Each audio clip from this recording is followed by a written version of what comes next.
6 words. The sons of God saw.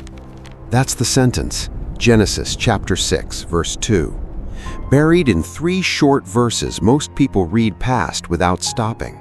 Sons of God, daughters of men, offspring called Nephilim, a word later translators simply gave up trying to translate and just left as a name.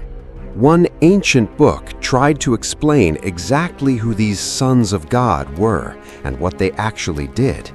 That book was read, copied, and quoted for centuries. Then, quietly, deliberately, it was pulled from almost every Bible on earth.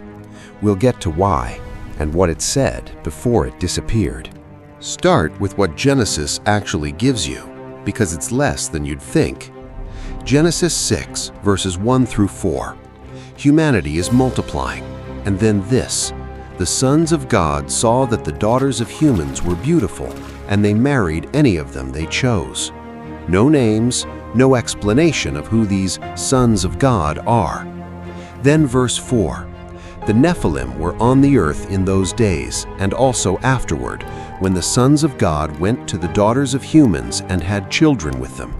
They were the heroes of old, men of renown. Heroes of old, men of renown. And then Genesis just moves on. Next verse. God looks at the wickedness of humanity and decides to send a flood. 3 verses. A population of unexplained beings and the single worst judgment in human history immediately afterward.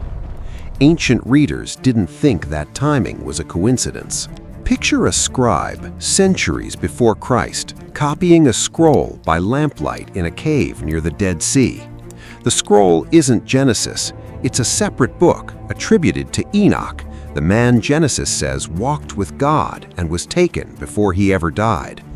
This book claims Enoch was shown 200 angelic beings called Watchers descending onto a mountain called Hermon, swearing a binding oath to take human wives. It names their leader, Semjaza. It names 19 under him, Azazel among them. It says Azazel taught men how to forge weapons of war and taught women the art of seduction and cosmetics.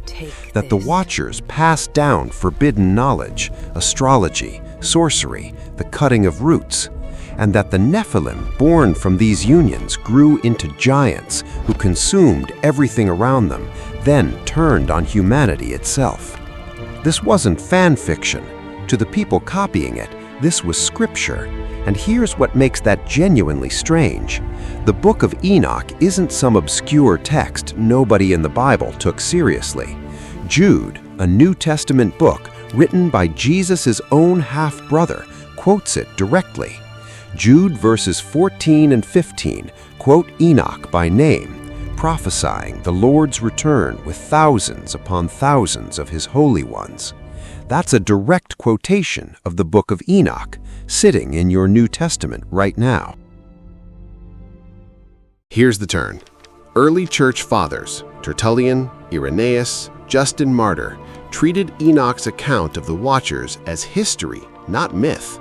For nearly 400 years after Christ, large parts of the Christian world read this book as authoritative. Then, by the 4th and 5th centuries, leaders like Augustine and Jerome started pushing back, not because the book lacked ancient support, because of what it implied. If angelic beings could physically interbreed with humans, that raised theological problems the early church didn't want to touch. Questions about the nature of angels, about where evil actually came from. It was easier and safer to reinterpret sons of God as merely the righteous line of Seth marrying the wayward line of Cain, a tidy human explanation for a passage centuries of readers before that had understood as something far stranger. By 400 AD, the Book of Enoch was excluded from the canon almost everywhere, except Ethiopia. The Ethiopian Orthodox Church never dropped it. It's still in their Bible today. The book didn't vanish, it just stopped being translated. until a Scottish explorer named James Bruce carried 3 copies out of Ethiopia in 1773, and the Western world saw it again for the first time in over 1,000 years. In 1947, in the caves at Qumran near the Dead Sea, fragments of the Book of Enoch turned up among the Dead Sea Scrolls. Not medieval copies, fragments dating to the 3rd and 2nd century BC, meaning this book was already old, already circulating, already considered worth preserving more than 100 years before Jesus was born. It wasn't invented later to explain Genesis after the fact. It was sitting right alongside the texts that became our Old Testament, read by the same communities, in the same caves, copied by the same careful hands. The sentence comes back around. The sons of God saw. 6 words that launched a book, a controversy, and a 1,400-year disappearing act. Whatever you land on, angels, ancient kings, or a story stretched further than it was meant to go, the Book of Enoch didn't get buried because it was fringe. It got buried because it was too widely believed for too long about something too uncomfortable to keep explaining. So, here's the question worth sitting with. If the early church was willing to quietly remove a book this influential once it stopped being convenient, what else got left on the cutting room? If this one had you hooked, there's a lot more buried history where this came from.